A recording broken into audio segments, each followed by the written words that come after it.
अस्सलाम वालेकुम dear students and friends, कैसे हैं आप? उम्मीद है आप सब ठीक ठाक होंगे। अगेन मैं आज अपनी सेकंड वीडियो लेकर आई हूँ जो कि हमारी बेस्ड है एमसीक्यूज़ पे, जो कि कवर करेगी ज़ूलॉजी स्टूडेंट्स के लिए और वाइल्ड लाइफ ऑफिसर के पेपर के लिए। आपको जैसे मैंने ऑलरेडी पहले बताया था कि इसके लिए डिफरेंट किस्म की जो बुक्स हैं वो हम लोगों को कवर करनी है। जितनी भी ज़ूलॉजी से रिलेटेड है, मिलर्ड एंड हार्टले है, हिकमैन की है, ये सारा सिलेबस जो हमने कवर करना है, तो उसी पे बेस्ड जो है ये मैंने तो मज़ीद जो है एमसीक्यूज़ और ब्लैंक्स बनाई हैं।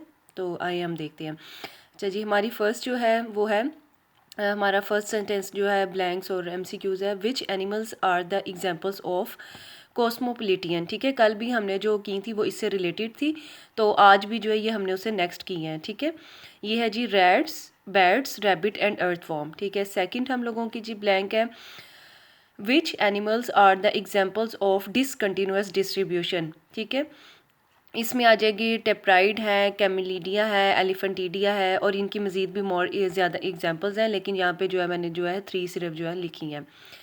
ठीक है, उसके बाद है जो नेक्स्ट है हमारा the animals which are restricted to particular part. ठीक है, ये है known as a endemic species है। ठीक है, ये आपको पता है वो एनिमल्स जो कि सिर्फ एक ही एरिया में रह सकते हैं और किसी दूसरी साइड पे नहीं जा सकते, वो हो गया इंडेमिक स्पीशीज़।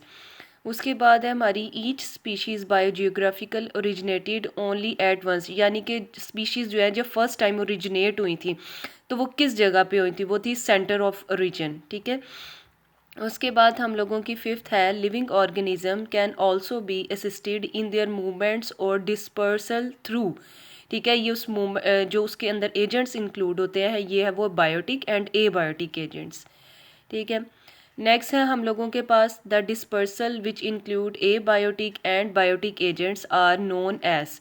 तो इसे हम कहेंगे पैसिव डिस्पर्सल। पैसिव डिस्पर्सल जो है इसी के ये आगे जो फर्दर आ जाती है, ये आती है बायोटिक और ए बायोटिक एजेंट्स इसके अंदर इंक्लूड होते हैं। उसके बाद है सेवन्थ हमारी है biotic agents are those which include. अब जो बायोटिक एजेंट्स है वो कौन से होते हैं, वो है जी पैरासाइट्स एंड सिम्बियोट्स। उसके बाद एट्थ है हमारी abiotic agents are those which include. अब एबायोटिक एजेंट्स जो है उसके अंदर क्या आ जाता है, strong winds, water currents, animals, यानी कि इनके थ्रू जो है जो मूवमेंट्स होती है वो आ जाते हैं, ये वो है एबायोटिक एजेंट्स। नाइन्थ है हमारे पास external factors that limit the dispersal और distribution of organisms are called. ठीक है, एक्सटर्नल फैक्टर्स कौन से होते हैं जिनकी वजह से एनिमल्स जो हैं वो लिमिटेड हो जाते हैं, वो होते हैं जी बैरियर्स, यानी कि जिनकी वजह से एनिमल्स जो है वो एक जगह से दूसरी जगह पे मूव नहीं कर सकता। ठीक है जी, last but the not least हमारी है barriers are classified into how many types. ठीक है जी, बैरियर्स जो हैं उनकी कितनी टाइप्स है, बैरियर्स की जो है 3 टाइप्स हैं, और वो 3 टाइप्स कौन सी हैं वो हम लोगों अपनी जो है नेक्स्ट वीडियो में देखेंगे। Stay tuned with my channels, if you like my video you can subscribe and like. Thank you so much. ठीक है, हम लोग कल अपनी नेक्स्ट वीडियो के साथ आएंगे, तब तक के लिए अल्लाह हाफिज़।